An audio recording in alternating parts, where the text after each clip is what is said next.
Eu queria retornar ao tema do Volta Lula. Você disse que não será candidato, que a Dilma é sua candidata, mas que o país não pode ser pego de sobressalto. Na hipótese da candidatura da Dilma ir mal, o senhor pensaria em se candidatar? O que faria você se candidatar? E a outra questão é, você falou sobre as manifestações, o povo quer mais, você legitima ali. Nesses 11 anos, o que o PT não fez e que deveria ter feito na sua avaliação?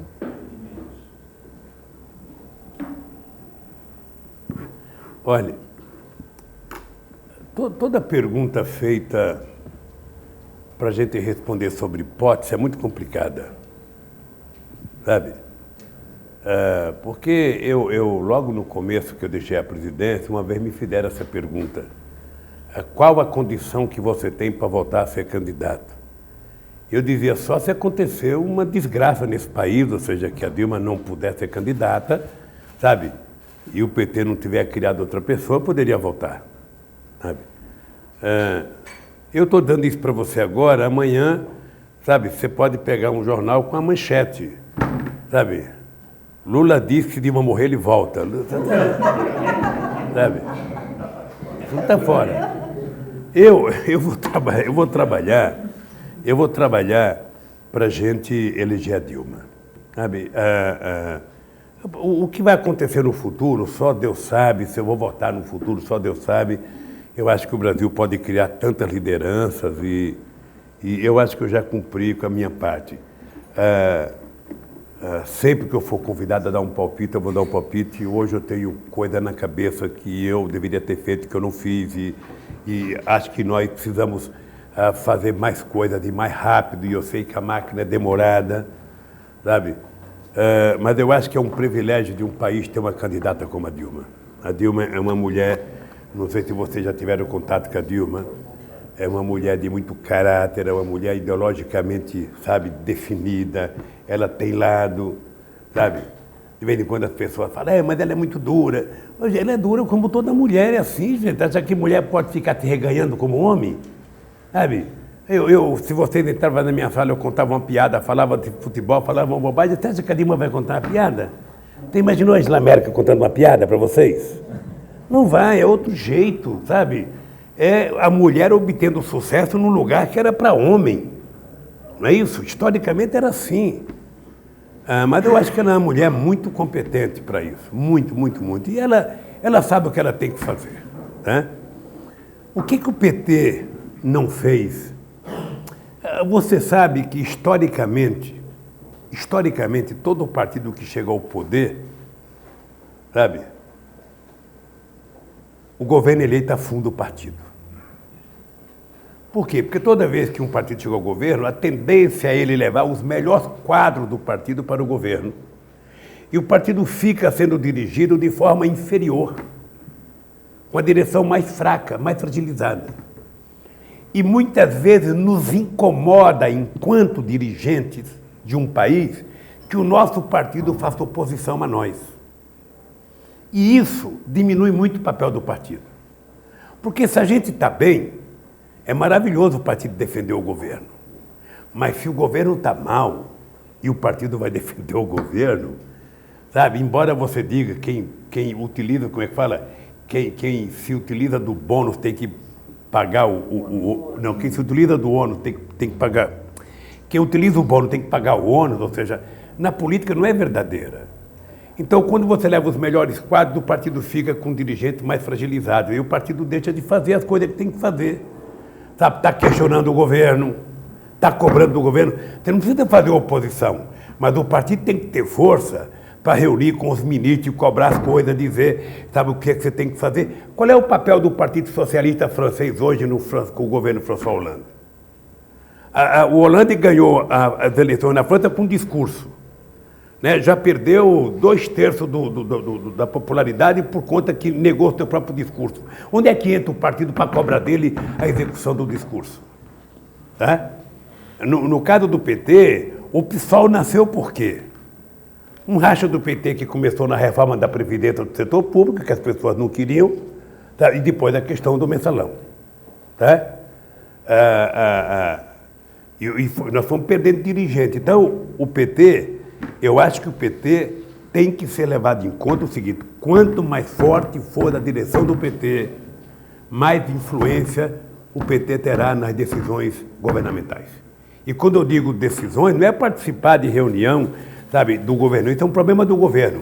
Mas é que o partido não pode abrir mão de dizer o que ele pensa sobre o país.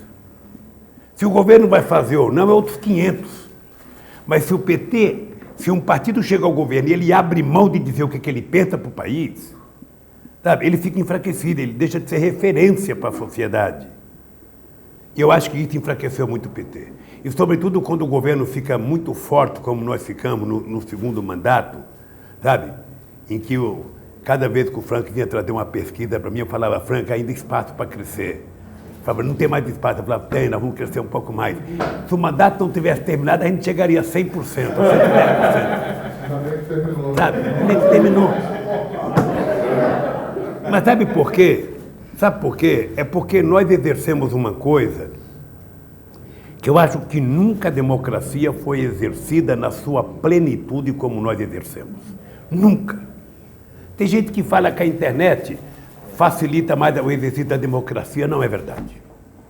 Porque uma coisa é você ficar na internet escrevendo e mandando um recado um para o outro. Outra coisa é você estar numa plenária falando ao vivo e ouvindo desaforo ao vivo. Era isso que era as 74 plenárias que nós fizemos com a sociedade para discutir as políticas públicas. Eu ficava lá o tempo inteiro ouvindo 2 mil índios, ouvindo 2 ou 3 mil negros, ouvindo 2 ou 3, sabe?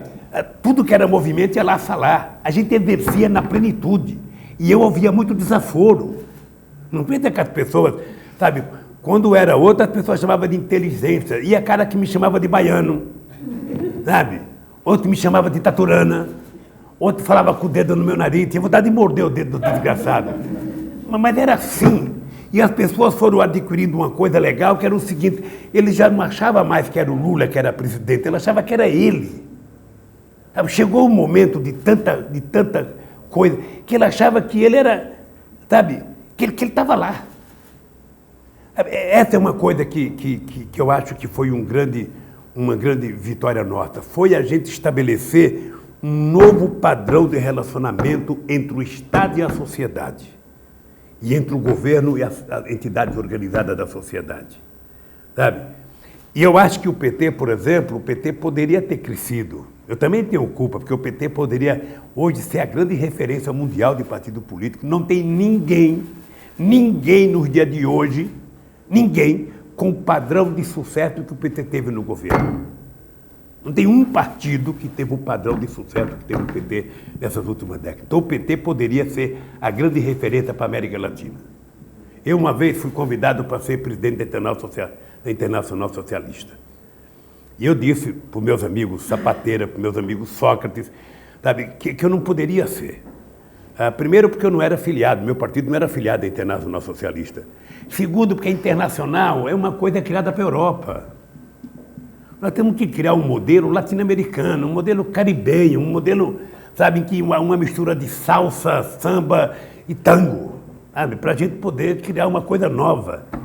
E é muito difícil. O que é o peronismo? Duvido que alguém saiba, sabe? Porque é difícil, é uma coisa complicada. Sabe, as divergências políticas no Brasil, a quantidade de partido, na Venezuela, o que é o partido do Chaves, o que é o partido do Evo Morales, é tudo uma coisa muito confusa. E a gente ainda não criou um padrão. Sabe, uma vez eu fui chamado a Trípoli, essa aqui é a primeira mão para vocês, eu fui chamado a Trípoli numa conversa que o Gaddafi convidou Mandela, Arafat, eu e Daniel Ortega. Nós fomos a Trípoli. Naquele tempo, o espaço aéreo de Trípoli estava cercado, então a gente tinha que ir até Gerba, uma cidade na Tunísia, onde pela primeira vez eu vi um topless, um monte de italiano que vai lá fazer topless, eu fui lá a primeira vez, mas só de passagem. Mal olhou. Aí, mal olhei. Aí eu peguei um carro para ir, eu não sei quantas horas que era de carro, o Mandela foi ao Cairo para ir de carro, sabe? Eu lembro que naquela época, me parece que o Clinton ligou para o Mandela para ele não ir, que não sei das contas, o Mandela falou, olha, eu sei quem foi que me ajudou quando eu estava preso. E foi. E foi o Arafat. E chega lá, o Gaddafi queria propor criar a Quinta Internacional, gente. Aí, eu lembro que eu falei para ele, Gaddafi, ó, no meu país já teve 4 e não deu certo nenhum, não vamos criar uma quinta, não. Mas daí o Mandela também não concordou, o Arafat não concordou, sabe? E não teve a Quinta Internacional. Então, eu acho que o PT... Eu tenho conversado muito com o Rui Falcão. O PT, ele pode jogar um papel muito importante no cenário político latino-americano. Porque não tem nada... Sabe, o PT é muito criticado pelas coisas boas que o PT tem. Porque esse partido... Não somos nós que cometemos erros, sabe? A elite, sabe, que de vez em quando é pega andando de avião como o André Vargas foi agora. Não é isso. Esse partido são milhões de pessoas, num anonimato que eu não conheço, que ninguém conhece, e que acreditam, e que carregam, que comem barro, que pisam no barro, sabe, que se mata para levar esse partido para frente. Sabe, eu acho que, ainda disse sexta-feira no comício do Padilha, é essa gente que nós temos que respeitar. É para essa gente que a gente tem que olhar o nosso comportamento para a gente não cometer erro, para a gente não, sabe? Ou se errar o menos possível dentro do limite humano. É isso que eu acho que deve acontecer. Portanto, eu acho que o PT fez menos do que deveria fazer com a sua presidência. E eu, sinceramente, acho que muitas vezes somos nós do PT que estamos no governo que inibimos o PT de se soltar e crescer mais. Sabe? É isso.